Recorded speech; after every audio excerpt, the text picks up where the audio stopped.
everyone, it is Vipreksha and I welcome you to my channel. आज की इस video में हम डिस्कस कर रहे होंगे about the major key takeaways which you can take from Hindenburg's report for Adani.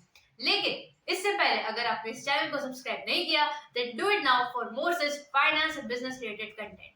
So let us have a background of Adani at Heidelberg.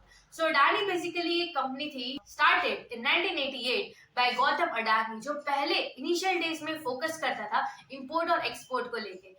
लेकिन आज ये एक मल्टीनेशनल कंपनी बन चुकी है बेस्ड आउट ऑफ इंडिया, जहां पे ये नंबर ऑफ डिफरेंट थिंग्स से डील करती है starting from ports, oil, coal, import and what not. And secondly जो हाइडेनबर्ग रिसर्च है वो बेसिकली एक रिसर्च बेस्ड फर्म है जो क्रिटिकल रिपोर्ट्स बनाती है ऑफ पब्लिकली ट्रेडेड कंपनीज और उनके जो फाइनेंशियल इश्यूज होते हैं उनको प्रॉपरली इन्वेस्टिगेट करके लोगों के सामने जस्टिफाइबल फॉर्म में लेके आती है.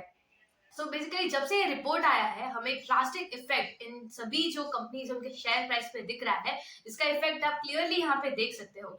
बट ऐसा क्यों हुआ और इस रिपोर्ट में ऐसा क्यों हुआ और इस रिपोर्ट में ऐसी क्या बातें, क्या ऑब्जर्वेशंस बताए गए थे जो हमें जानना बहुत ज्यादा इंपॉर्टेंट है एज एन इन्वेस्टर.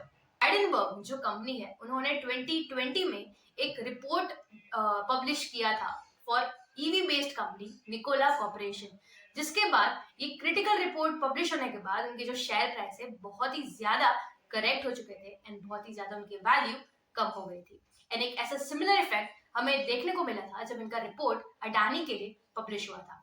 इस रिपोर्ट में उन्होंने बहुत ज्यादा एम्फोसिस किया था उनके फाइनेंशियल्स के ऊपर और बहुत सारे क्वेश्चन अडानी के जो ओनर प्रमोटर हैं उनको पूछे गए हैं in order to justify their facts.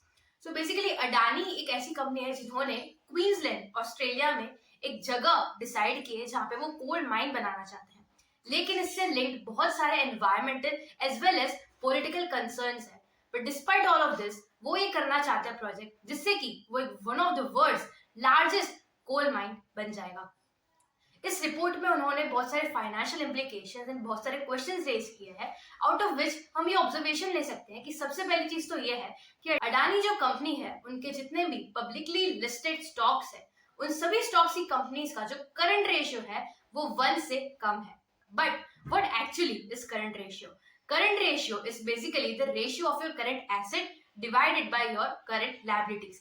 And if this value is less than 1, it implicates that your current asset is less than your current liabilities. मतलब आप ज्यादा liable हो instead of having your own assets for the safer side.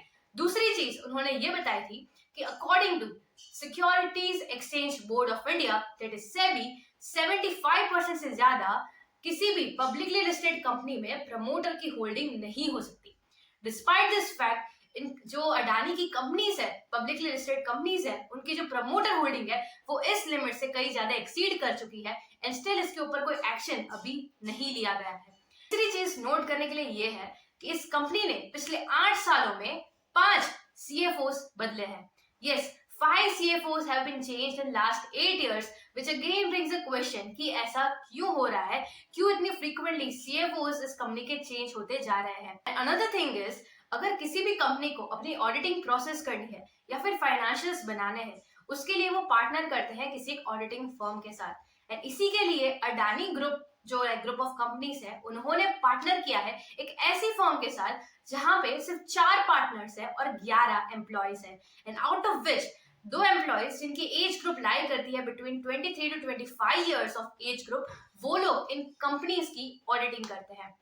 Which again says कि approx 23 to 25 years की as के जो लोग होते हैं उनके पास इंडस्ट्री एक्सपीरियंस उतना ज्यादा नहीं होता है. हो सकता है कि वो रिसेंट CA ग्रेजुएट्स हो एंड इसी की वजह से उनको इंडस्ट्री का कोर नॉलेज नहीं होता. बट स्टिल ये लोग अडानी ग्रुप ऑफ कंपनीज की ऑडिटिंग कर रहे हैं, which again brings a question on what actually is going on over here. But इस रिपोर्ट के थ्रू जो ट्रांसपेरेंसी है अबाउट अडानी लोगों को बेटर तरीके से समझ आ पाई है. और दूसरा ये पर्सपेक्टिव ये हो सकता है कि ये जो रिसर्च बेस्ड जो कंपनी है हाइडेनबर्ग, उनका प्रॉफिट तब होता है जब शेयर्स नीचे जाते हैं. गेटिंग इट और नॉट? बिकॉज ये बिलीव करते हैं शॉर्ट सेलिंग में. अगर किसी कंपनी को लेके वो शॉर्ट है इट मीन्स फ्यूचर में उसका शेयर प्राइस नीचे जाने वाला है. एंड अगर वो अपनी पोजीशन शॉर्ट करके रखते हैं एंड दे जो शेयर प्राइस है वो नीचे जाता है then they are in profits. So एक ये पर्सपेक्टिव भी हो सकता है कि इस रिपोर्ट की वजह से जो डाउनफॉल आया मार्केट में on the share price of this company, उससे इनको कहीं ना कहीं डेफिनेटली प्रॉफिट हुआ होगा. So this is just a perspective. और इसी के साथ I hope this was a knowledgeable video to you. Don't forget to share this particular video with your friend. Let me know your views in the comment section below and hit that like button. Thanks for watching.